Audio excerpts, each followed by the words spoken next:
우리는 이제 보통 사람들이 나이가 들어가면서 좀 서글퍼진다, 그런 얘기들을 하는데, 이제 저를 생각해 보면 나이가 조금씩 이제 먹어가면서 꼭 반드시 그런 것만은 아니고, 나이를 들어가면서 오히려 좋은 점도 있다 하는 생각이 듭니다. 뭐냐면 좀 무뎌지고 무덤덤해지고 좀 이렇게 둔감해지는 그것이 어떤 면에서는 좋은 것이다 하는 생각이 드는 게, 예전에는 그렇게 뭐 중요하지도 않은 것에, 그죠? 막 예민하고 고민했던 이제 그런 것들이 나이가 들어가면서 조금은 그래도 예전에 비하면 무뎌지는 것 같아서, 그게 한편으로는 감사한 마음이 참 있다는 겁니다. 뭐 예를 들면 예전에는 누가 칭찬을 하면 기분이 막 좋아진다, 그죠? 근데 이제 나이가 들면서 가만히 저를 보면 뭐 그런 칭찬에도 예전만큼 그렇게 막 기분 좋아지는 것 같지 않고 오히려 무덤덤해지는 것 같아서 참 그게 감사하다, 그죠? 또 어떤 면에서는 누가 또 이렇게 나를 비난하면 그렇게 하더라도 뭐 예전만큼 그게 크게 막 상처로 다가오고 그렇지는 않고, 오히려 가만히 생각해 보면 뭐 그렇게 생각할 수도 있겠다, 그런 참 마음이 들어서 무덤덤하게 이렇게 받아들여지는 것 같아서, 그게 또 한편으로는 감사하게 생각이 되어진다는 겁니다. 그러니까 어떤 면에서 이렇게 가만히 살펴보면 누가 복 있는 사람인가, 어떤 인생이 복 있는 인생인가를 저의 그런 경험들을 비춰서 가만히 생각해 보면, 둔감해야 하고 무뎌져야 할 때 무디고 둔감한 인생, 한편은 또 반대로 아주 민감해야 하는 부분에 있어서는 누구보다도 정말 민감하게 그렇게 반응하는 인생, 그 인생이 진짜 복 있는 인생이 아닌가, 하나님 안에서 그런 생각이 듭니다. 그러니까 거꾸로 왜 사람이 자기 인생을 생각하면서 내가 불행한가, 가만히 생각해 보면 둔감하고 무뎌도 괜찮은 건데 너무 그런 부분에 있어서는 막 민감하게 반응을 하고, 그 반대로 진짜 민감하게 반응해야 되는 부분에 있어서는 또 너무나 둔감하게 아무렇지도 않은 것처럼 그렇게 반응하고 살기 때문에, 그래서 불행한 것이 아닌가. 그러니까 우리가 신앙생활을 하면서 나이가 들어가면서 좀 세상적인 것들에 대해서는 그래도 예전보다는 좀 더 많이 무뎌지고 둔감해질 필요가 있고, 하지만 하나님과의 그런 영적인 관계에 있어서는요, 누구보다도 정말 민감해야 되는 게 아닌가. 2022년 추수감사 예배를 드리면서 그런 생각이 듭니다. 오늘 본문에 보면 하나님 앞에서 그 어떤 사람보다도 민감했던 사람이 있는데 바로 다윗인데요. 지금 본문은 뭐냐면, 다윗이 이제 왕이 되고 난 다음에 그동안 오랫동안 하나님의 괴를 방치해 두었거든요. 하나님의 그 언약궤는 이제 하나님의 임재하심의 상징이잖아요. 그래서 다윗이 이제 이래서는 안 되겠다, 그래서 결심을 하고 제사장들과 함께 이제 그 하나님의 언약궤를 메고 예루살렘 성으로 돌아오는 이제 그런 장면입니다.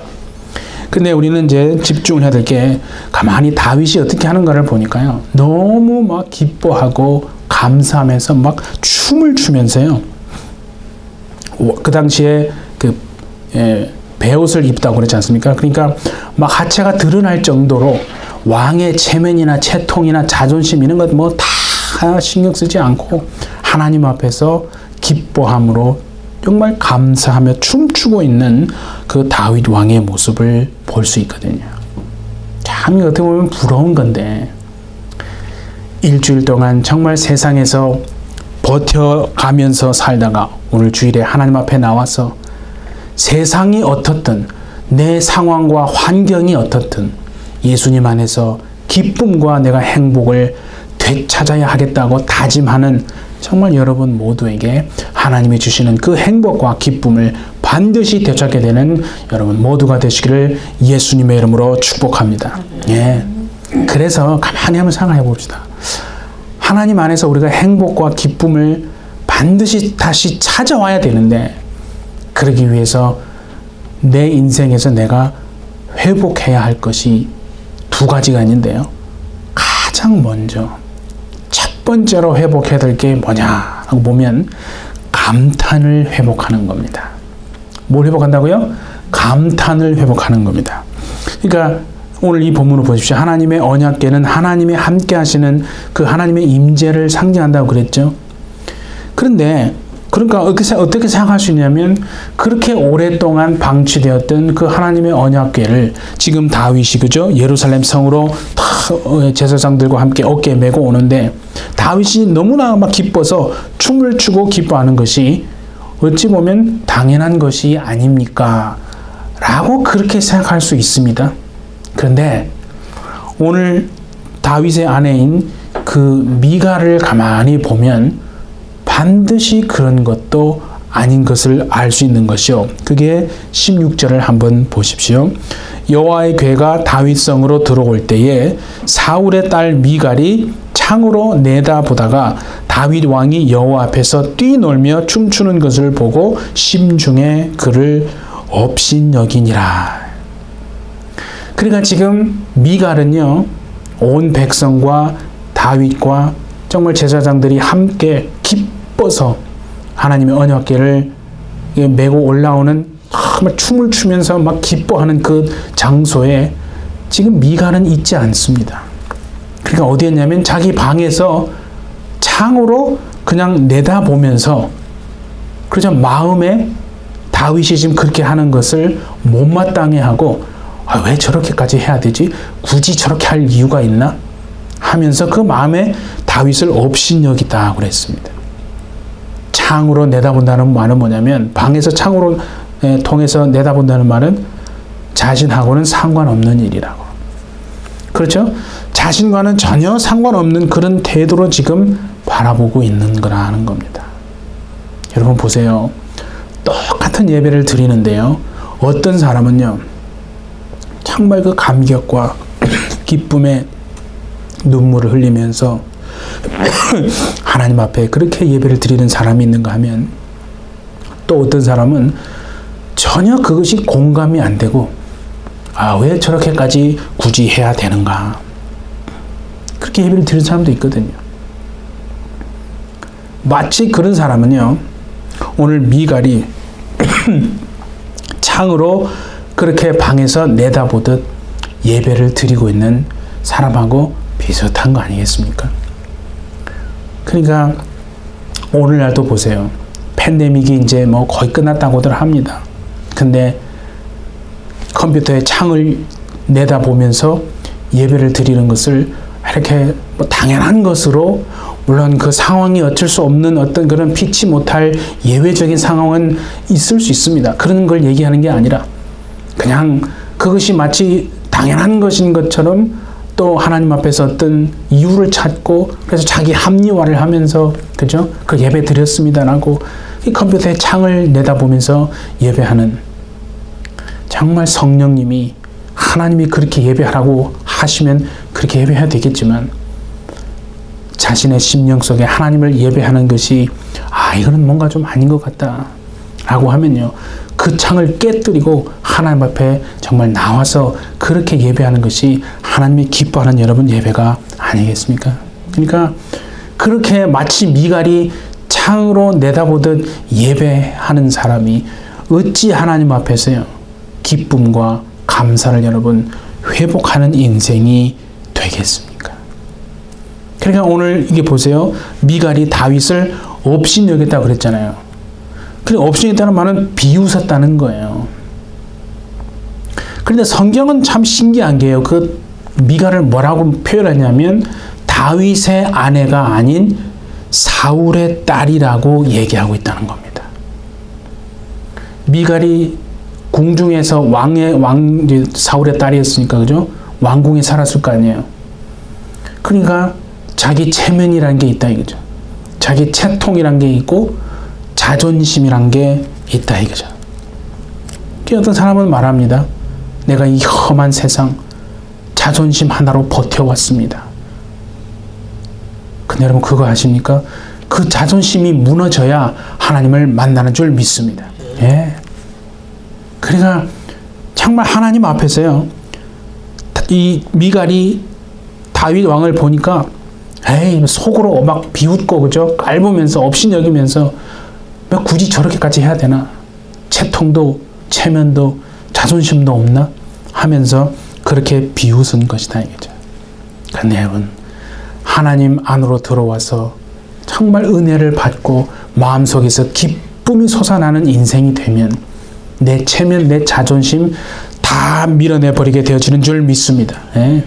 그러니까 그런 관점으로 나 자신을 바라보아야 하는데 그럼 우리 안에 물어볼 수 있지 않겠어요? 이 미갈과 같이 기쁨과 감사를 표현하지 못하게 굳이 뭐 저렇게까지 예배 드려야 되나? 이렇게 드리면 되지. 우리의 마음속에 있는 기쁨과 감사를 막 억누르게 만드는 그것이 무엇인지요? 살펴보아야 합니다, 여러분. 그래서 하나님 앞에서 가장 먼저 우리가 회복해야 되는 것이 바로 감탄이라고 말씀드렸잖아요. 자, 시편 우리 8편 1절을 한번 보겠습니다. 여호와 우리 주여, 주의 이름이 온 땅에 어찌 그리 아름다운지요. 주의 영광이 하늘을 덮었나이다. 별거 아닌데 그냥 무심코 넘어갈 수 있는 건데 전혀 감탄을 자아낼 수 있는 그런 모습도 아닌데 작은 것 있잖아요. 작은 것에도 감탄할 수 있는 마음이요. 그게 회복돼야 한다 이거죠. 저는 이게 미국에 와서 이제 뭐 꽤 그래도 오래 살았는데 가만히 이렇게 살펴보면서요. 미국 사람들이 우리가 볼 때는 뭐 별거 아니야. 내가 볼 때도 뭐 그래서 뭐 그게 어쩐데 뭐 별로 이렇게 감흥도 없는데 조그만 거 가지면 뭐랄까 wonderful, awesome. 우리는 뭐 awesome이라는 단어를 쓰면 뭐 홍해가 갈라져야 되고 뭐 죽은 자가 살아나고 막 하늘에서 막 만나가 막 떨어지고 막 기적이 일어나고 갑자기 막 그런 상상할 수 없는 막 역사가 일어나야 awesome이라는 단어를 써야 될 줄로 생각했는데 그렇지 않더라고요. 뭐 조그만한 것도 뭐 하면 미국 사람들은 awesome. 작은 건데 굉장히 감탄하고 있는 걸 표현하는 걸 보면서요. 이게 나하고 다르구나. 우리 이 한국 사람들하고의 이 문화가 달라서 그런 건지. 그러니까 작은 것 때문에 감탄할 수 있는 게 중요하다는 거야. 그런데 그 중에서 가장 더 중요한 게 뭔지 아십니까? 바로 자기 자신에 대해서 감탄할 수 있어야 한다는 게. 우리는 자기 자신에 대해서 감탄하는 것을요, 굉장히 등한시하고 좀 부끄러워하고, 우리 문화가 그런 거예요. 교만하라는 뜻이 아니고 우리는 너무 우리 자신을 낮춘 버릇이 있어요. 근데 하나님 앞에서죠 보면 그렇지 않다 이게요. 내 자신에 대해서 감탄할 수 있어야 합니다, 여러분. 자, 시편 우리 8편 3절과 4절 한번 봅니다. 주의 손가락으로 만드신 주의 하늘과 주께서 베풀어 두신 달과 별을 내가 보니 사람이 무엇이기에 주께서 그를 생각하시며 인자가 무엇이기에 주께서 그를 돌보시나이까. 예수 믿고 난 다음에 하나님 안에 들어와서 변화된 것이 무엇입니까? 라고 만약에 누가 저에게 물어보면요, 뭐 여러 가지가 있는데 그 중에서 가장 큰 게 뭐냐면 나 자신을 바라보는 시각이 바뀐 겁니다. 예전에는 제가 참 많은 열등감이 있었다는 것을 저도 이제 압니다. 네. 언젠가 한번 얘기를 예전에 한 것 같는데 모르겠는데, 키가 크고 잘생기고 말을 잘하고 특히 유머 감각이 뛰어난 사람을 보면 굉장히 제가 상대적으로 열등감을 많이 느꼈어요. 예. 다 사람은 누구나 열등감이라는 게 있어요. 근데 내가 예수 믿고 하나님 안에 들어와서 은혜를 받고 그리고 나를 딱 바라보니까 뭐가 보이냐면 하나님이 만드시고 지으신 나라고 하는 존재가 싹 느껴지고 보여지기 시작하더라 하는 겁니다.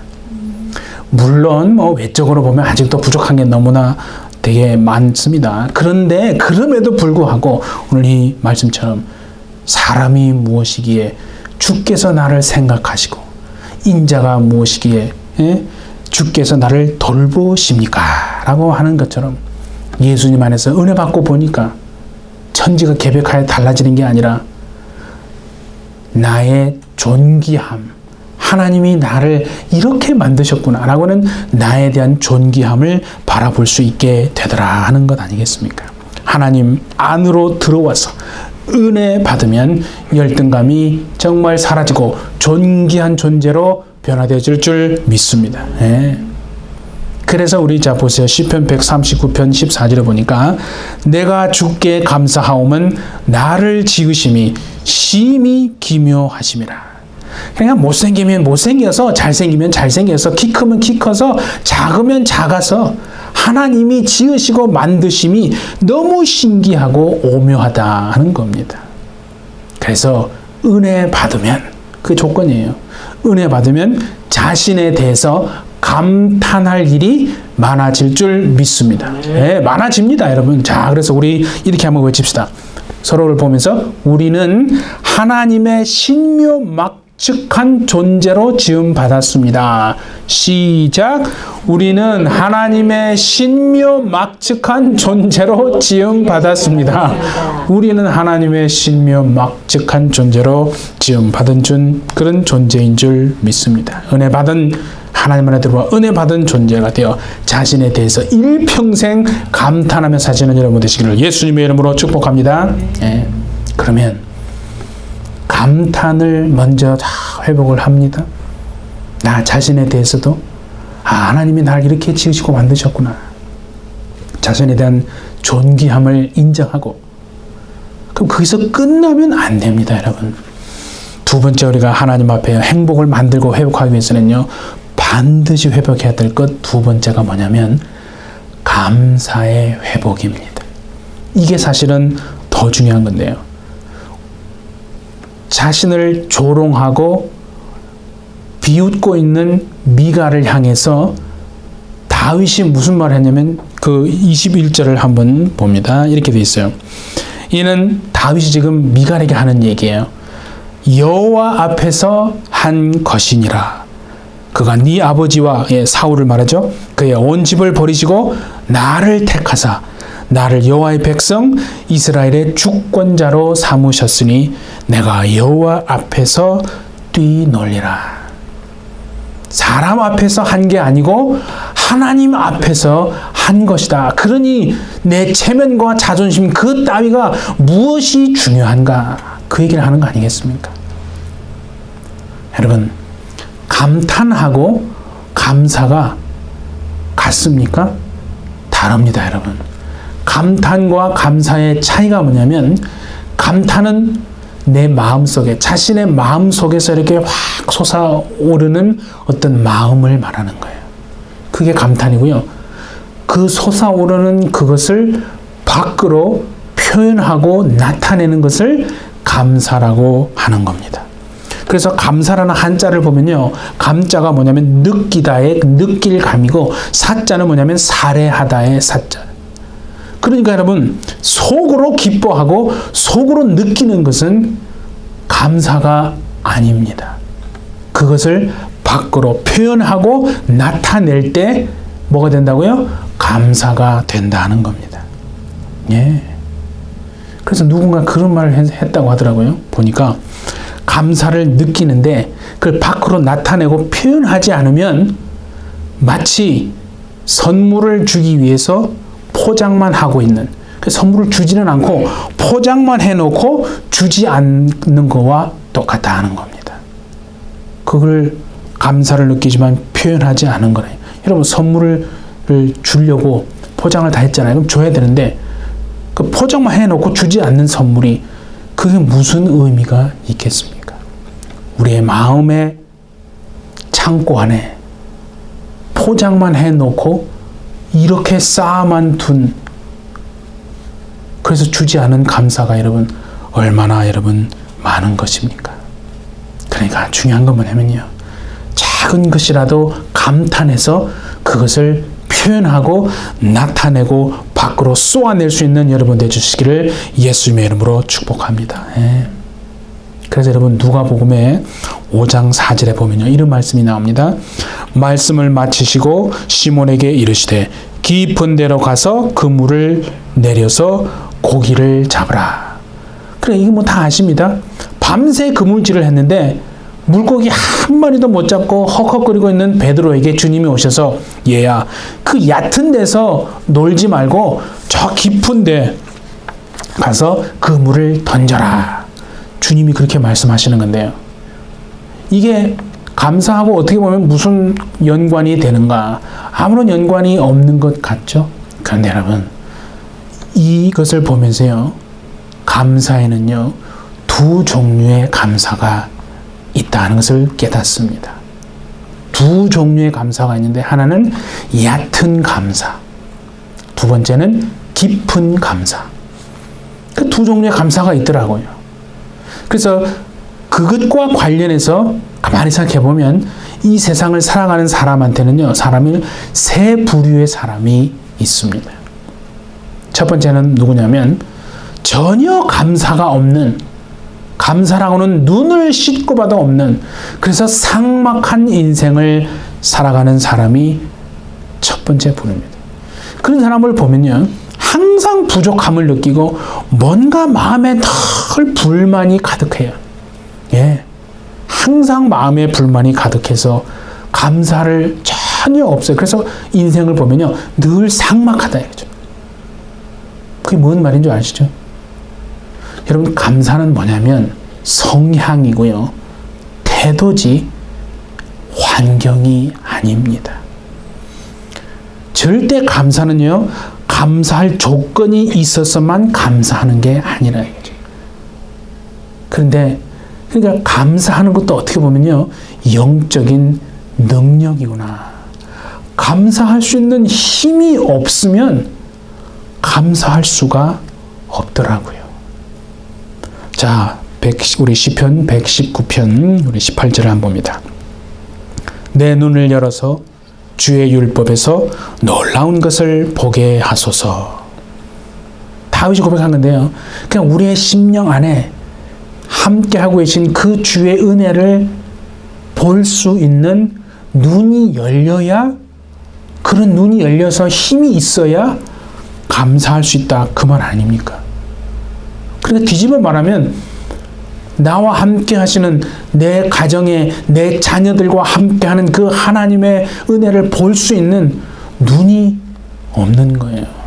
그 눈이 열리지 않으니까 하나님께 받아서 누리고 있음에도 항상 말로는 아무것도 없다고, 아무것도 없다라고 그렇게 말하면서 그 원망하고 불평하고 그렇게 살아간다 이거죠. 그런 사람의 삶을 보세요. 삭막한 것이 공통적인 겁니다.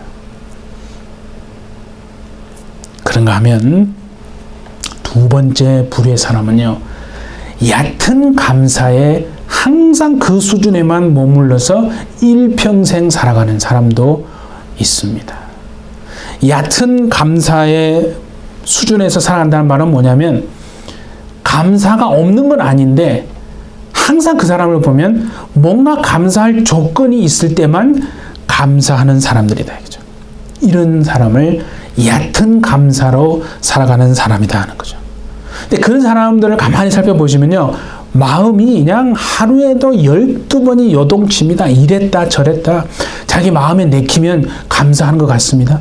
근데 좀 마음에 내키지 않으면 뭐 기분이 상하면 또 금세 막 화를 내고 막 두려워하고 염려하고 괴로워합니다. 얕은 감사에 머물러서 살아가는 사람들이거든요. 근데 여러분, 적어도 우리가 하늘을 소망하며 이 땅을 살아내고 있는 사람들이라면 그 수준에만 머물러서는 안 되고 한 단계 더 나가야지 않겠습니까? 그게 하나님이 원하시는 거라고 저는 믿습니다. 그게 뭐냐면 깊은 감사로 나아가는 겁니다. 네. 깊은 감사로 나아가는 건 뭐냐면, 자, 우리 누가복음 10장 20절 한번 보세요. 이런 말씀이 있죠. 주님이 그러나 귀신들이 너에게 항복하는 것으로 기뻐하지 말고 너희 이름이 하늘에 기록된 것으로 기뻐하라. 그러니까 보세요. 여러분 생각해 보세요. 신앙생활 하면서 막 병이 떠나가고 막 예수 이름으로 기도하니까 막 귀신이 떠나가고 막 그런 역사 일어나니까, 아, 내가 얼마나 능력이 있구나, 예수 이름에 권세가 있구나 생각하니까 얼마나 기쁨이가 막 저절로 감사가 막 넘쳐납니다. 그럼 당연히 기쁜 건데 지금 하나님은요, 그것보다 더 기쁜 것을 얘기하는 거예요. 근원적인 기쁨. 내 이름이 하늘에 기록된 것으로 그걸 더 기뻐하는 거예요. 여러분, 우리의 이름이 하늘에 기록된 것으로 기뻐하는 것으로는요, 이 땅에 먹고 사는 것으로는 별로 사실은 기쁨이 안 생깁니다. 그런데 그걸 더 기뻐라. 그게 근원적인, 그러니까 깊은 감사를 하고 깊은 기도의 자리로, 감사 자리로 나가라 하는 말이 아니겠습니까? 구약 성경에 보면 다윗이요, 그 아들이 반란을 일으켜가지고 쫓겨가는 비참한 그런 상황이 벌어지는 상황이 있어요. 근데 그 과정에서 어떤 사람이 등장하냐면 시므이라는 사람이 하나 등장하는데, 그 아들한테, 아들이 반란을 일으켜서 지금 쫓겨가는 그 마음 상한 다윗을 향해서요, 아주 염장을 질러도, 그런 염장을 지르는 사람이 아주 그냥 대놓고 저주를 하고 얼마나 마음을 후벼 파고 그렇게 말하거든요. 그게 사무엘하 우리 16장인데 같이 한번 봅니다. 시므이가 저주하는 가운데 지금 다윗을 향하여 이와 같이 말하니라. 피를 흘린 자여, 사악한 자여, 가거라. 사울 족속의 모든 피를 여호와께서 내게로 돌리셨도다. 얼마나 막 아픈 마음을 후벼 파는지 모릅니다. 그 얘기를 듣고요, 다윗과 지금 함께 가는 그 다윗의 장수들이요, 분기탱천해가지고 막 견디지를 못해. 그래서 명령만 하십시오. 당장 쫓아가서 저 시므이의 목을 아주 베버리겠습니다. 그러면 다윗이 못 이기는 척하면서 경의 뜻대로 하시오. 그렇게 하지 않고 어떻게 말했습니까? 자, 사무엘하 우리 16장 10절인데 이건 새 번역으로 읽어야 맛이 납니다. 이렇게 말해요. 다윗이 대답한 거예요. 왕은 대답하였다. 스루야의 아들아. 이게 장수입니다. 스루야의 아들아, 나의 일에 너희가 왜 나서느냐? 주님께서 그에게, 시므이에게 말이에요, 다윗을 저주하라고 분부하셔서 시므이가 저주하는 것이라면 그가 나를 저주한다고 누가 그를 나무랄 수 있겠느냐? 다윗은 그렇게 말한 거예요. 참, 이런 여유로움이 도대체 어디에서 나오는가? 다윗의 마음의 깊은 속에는요, 하나님을 향한 그 절대적인 신뢰함을, 마음, 그 믿음이, 하나님을 향한 절대적 신뢰하는 그 믿음이 뿌리 속에 딱 있는 거예요. 그러니까 가능한 거 아니겠습니까? 참, 우리를 보면 왜 우리는 이런 넉넉한 마음이 없이 안달복달하고 환경에 따라서 이랬다 저랬다 마음이 하루도 12번 무너지는 삶을 살아가고 있는 줄 아십니까? 그건 내가 내 스스로에게 묻고 대답하는 게 그거예요. 우리의 수준이 얕은 감사의 수준에서만 지금까지 살아왔기 때문에 그런 거다 이거죠. 감사할 일이 있어야, 큰 막 어썸 막 이런 역사가 있어야 겨우 하나님께 감사하고요. 그렇지 않으면요, 감사하지, 삭막한 인생을 살아간다 이거죠. 우리가요, 하나님이, 우리가 계속해서 그런 얕은 감사의 수준에 머물러 있으면요, 그렇게 살아라 그렇게 하지 않습니다. 하나님이 우리를 포기하지 않기 때문에, 너무나 하나님이 우리를 사랑하기 때문에 우리 주변에 있는 사람들을 통해서요, 환경을 통해서요, 얕은 감사의 수준에 머물지 않고 더 나아가서 환경을 초월해서 그럼에도 불구하고 하나님 앞에 감사할 수 있는 깊은 감사의 자리로 여러분 분명 나아가게 만들어 가시는 하나님입니다, 여러분. 예. 사랑하는 우리 햇빛철 여러분, 오늘은 2022년 추수 감사 주일인데 항상 이때가 되면 뭐 감사가 다 주제가 되지만 오늘 이 말씀을 통해서요, 하나님의 그 때로는 우리가 이해할 수 없지만 그러나 그 분명한 섭리 가운데서 절망을 통로로 사용해서 깊은 감사의 자리로 우리를 옮겨가게 하시는 그 하나님의 은혜를 우리가 정말 깨닫고 발견할 수 있다면 절망까지도 감사하는 삶이 되어지지 않겠습니까, 여러분? 예. 절망을 통해서든 가시를 통해서든 우리를 얕은 자리에 감사의 수준에 머물러 있는 자리가 아니라 이제는 깊은 감사의 자리로 이끌어가기를 원하시는 그 하나님을 우리가 전적으로 정말 신뢰해서 환경을 초월함으로 일생 감사가 끊이지 않는 복된 능력의 삶을 다 살아내시는 우리 모두가 되어주시기를 예수님의 이름으로 축복합니다. 네, 우리 함께 기도하겠습니다. 2022년 이 자리까지 우리의 삶을 은혜로 두르시고 지키시고 붙드신 하나님 아버지, 하늘을 소망하며 살아가는 우리들의 감사의 조건이 있을 때만 그렇게 감사하는 얕은 수준의 감사의 인생에서 이제는 벗어나 환경을 초월하여 정말 어떤 환경에서도 감사할 수 있는 영적인 힘을 하나님 주셔서 일생 주님을 신뢰함으로 그 하나님의 앞에 감사하는 복된 능력의 삶을 반드시 살아낼 수 있는 오늘 우리가 될 수 있도록 주님 축복하여 주옵소서. 주께서 함께 하실 줄 믿고 감사드리며 예수님의 이름으로 기도하옵나이다. 아멘. 예, 우리 주의 은혜라. 참 우리 가사를 잘 생각하시면서 내가 지금까지 지내온 것은 주의 은혜라. 지금까지 지내온 것은 주의 은혜라. 하나님의 자녀된 것, 이 자리에 서 있는 것 다 하나님의 은혜임을 우리가 고백하기를 원합니다. 지금까지 지내온 것은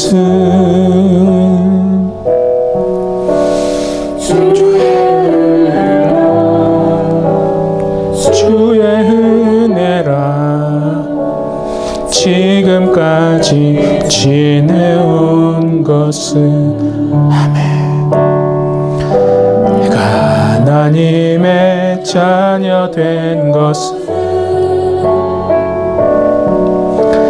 주의 은혜라.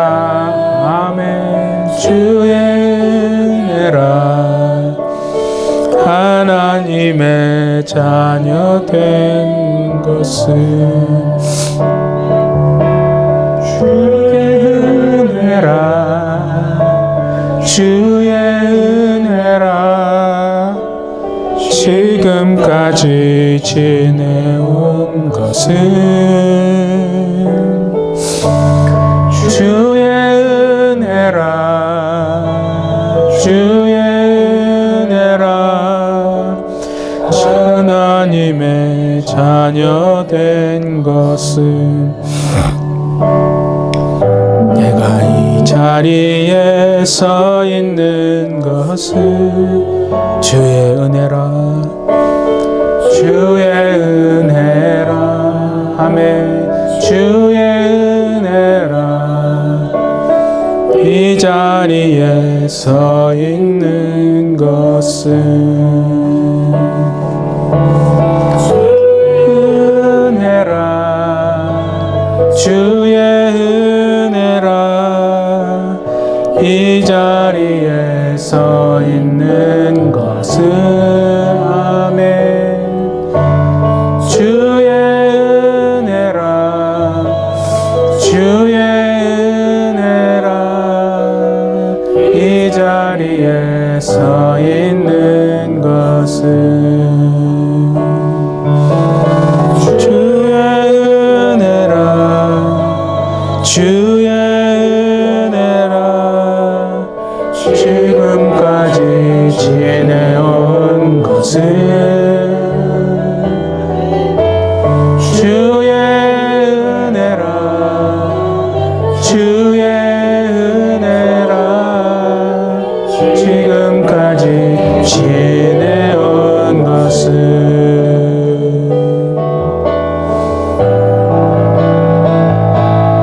주의 은혜라 주의 은혜라 내 평생 살아온 길 주의 은혜라 주의 은혜라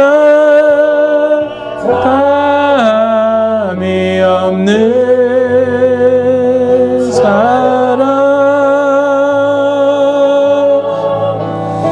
주의 은혜라 주의 은혜라 내 평생 살아온 길 주의 은혜라 주의 은혜라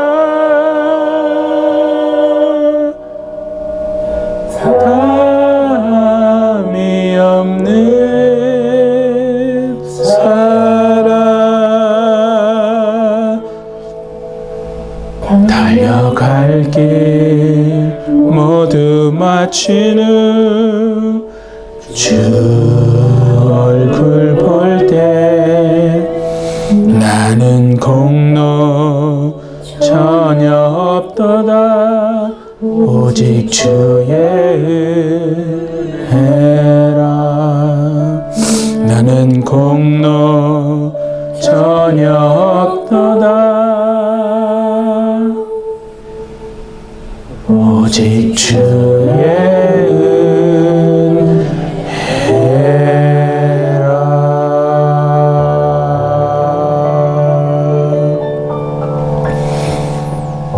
이제는 우리를 대신하여 십자가에서 피 흘려 죽으시고 부활하신 주 예수 그리스도의 무한하신 은혜와 지금 이 자리까지 우리를 하나님의 은혜로 두르시고 우리의 인생을 함께 하시고 지키신 그 하나님의 극진하신 사랑하심과 성령의 또 우리를 이끄시며 역사하시는 성령의 함께 하시는 능력이 일생 깊은 감사의 자리로 나아가리라 다짐하는 우리 모두에게 지금부터 영원토록 함께 있을지어다. 아멘.